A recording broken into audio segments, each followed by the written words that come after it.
Hello, this is Tony Heller from RealClimateScience.com. H.L. Mencken said, "The kind of man who wants the government to adopt and enforce his ideas is always the kind of man whose ideas are idiotic."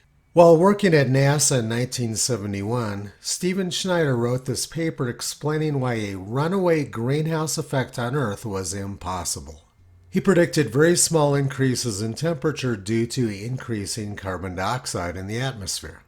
In 1974, Stephen Schneider was frustrated that President Nixon wouldn't listen to his warnings about global cooling.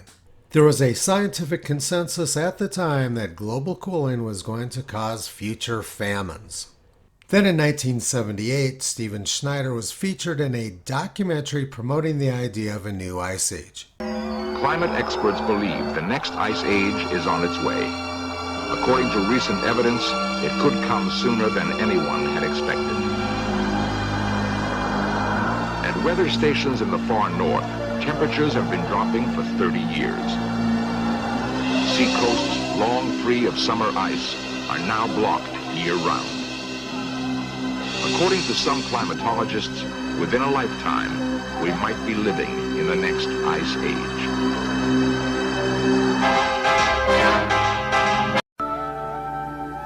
If an ice age is coming, what can we do to stop it? Nuclear energy might be used to loosen polar ice caps. Sea ice could be melted by covering it with black soot to increase the absorption of sunlight. Dr. Stephen Schneider is a climatologist from the National Center for Atmospheric Research. Can we do these things? Yes. But will they make things better? I'm not sure. We can't predict with any certainty what's happening to our own climatic future. How can we come along and intervene then in that ignorance? You could melt the ice caps. What would that do to the coastal cities? The cure could be worse than disease. Would that be better or worse than the risk of an ice age? But by 1989, he had reversed his position. Let's look at what he wrote. Journalists have a tradition, quite appropriate I believe, in political reporting of providing balance in a story. This tradition stems from the need to give both sides of the political spectrum equal exposure. However, balance is not a very good doctrine when applied to science reporting. It does not help the public to understand the nature of complex technical questions to balance an extreme position of a scientist or advocate at one end of the spectrum against an extreme position of a scientist or advocate at the other end. Technical issues often have more than two sides, which means that the polarized reporting can create a false dichotomy. The public and the politicians who must ultimately make policy need to know not only what the members of the community think, but also what the broad spectrum of responsible and knowledgeable opinion is on an issue.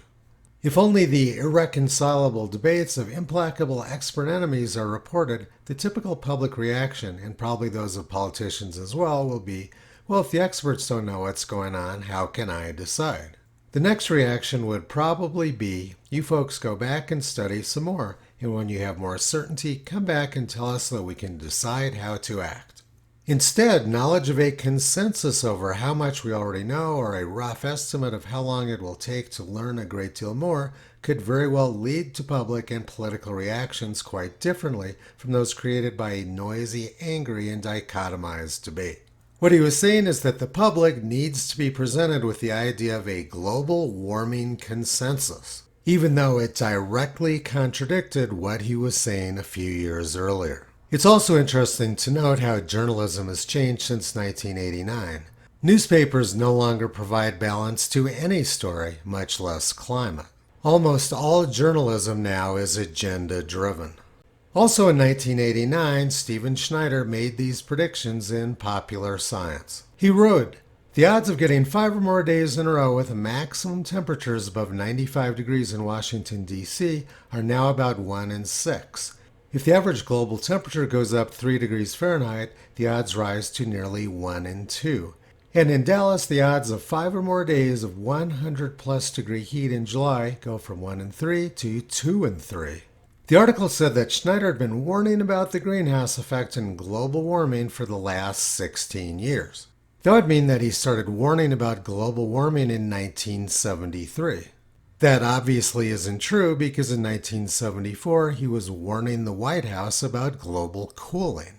Now let's look at his predictions about increasing numbers of hot days at Washington, D.C. and Dallas. Purcellville, Virginia is the closest United States Historical Climatology Network station in Virginia to Washington, D.C. This graph shows all 1,319 days they've had over 95 degrees Fahrenheit or 35 degrees Celsius since the beginning of the 20th century. You can see that prior to 1960, Purcellville had a lot more hot days, and their hottest days tended to be much hotter as well. The longest stretch of consecutive 95-degree days at Purcellville occurred in 1930 when they had 16 days in a row over that temperature and averaged 102 degrees during that period. Schneider's predictions for Washington, D.C. were exactly backwards. Now let's look at his predictions for Dallas. Weatherford, Texas is the closest United States Historical Climatology Network station to Dallas-Fort Worth. This graph shows all 2,315 days above 100 degrees Fahrenheit they've had since the late 19th century. Prior to 1990, 100-degree days were more common at Weatherford, with their hottest weather occurring in 1980 when they reached 119 degrees Fahrenheit. During the summer of 1980, they had an incredible 50 consecutive days over 100 degrees Fahrenheit, and they averaged 104 degrees during that 50-day period. I got stuck on the tarmac for several hours in an airplane at Dallas-Fort Worth Airport during that hot spell. They had to turn off the blowing air inside the plane, and it was pretty uncomfortable in there. Schneider got all of his 1989 predictions wrong. It seems like the last time he got anything right was 1971 when he explained why a runaway greenhouse effect was impossible. But he wanted to control public policy and didn't want the public to be informed about the actual scientific debate. He wanted the public to be presented with the idea of a scientific consensus. Stephen Schneider was exactly the type of person whom President Eisenhower warned us about in his farewell address in 1961. In the councils of government, we must guard against the acquisition of unwarranted influence, whether sought or unsought, by the military-industrial complex. The potential for the disastrous rise of misplaced power exists and will persist. We must never let the weight of this combination endanger our liberties or democratic processes. We should take nothing for granted. Only an alert and knowledgeable citizenry can compel the proper meshing of the huge industrial and military machinery of defense with our peaceful methods and goals, so that security and liberty may prosper together. Akin to and largely responsible for the sweeping changes in our industrial military posture has been the technological revolution during recent decades. In this revolution, research has become central. It also becomes more formalized, complex, and costly. A steadily increasing share is conducted for, by, or at the direction of the federal government. Today, the solitary inventor, tinkering in his shop, has been overshadowed by task forces of scientists in laboratories and testing fields. In the same fashion, the free university, historically the fountainhead of free ideas and scientific discovery, has experienced a revolution in the conduct of research. Partly because of the huge costs involved, a government contract becomes virtually a substitute for intellectual curiosity. For every old blackboard, there are now hundreds of new electronic computers. The prospect of domination of the nation's scholars by federal employment, project allocations, and the power of money is ever present and is gravely to be regarded. Yet in holding scientific research and discovery in respect, as we should, we must also be alert to the equal and opposite danger that public policy could itself become the captive of a scientific, technological elite. And that's exactly what's happened. climate fraudsters have seized control of public policy with the full support of the press. Stephen Schneider got his consensus, a non-stop stream of misinformation about climate. Abraham Lincoln said, "Government of the people, for the people, and by the people."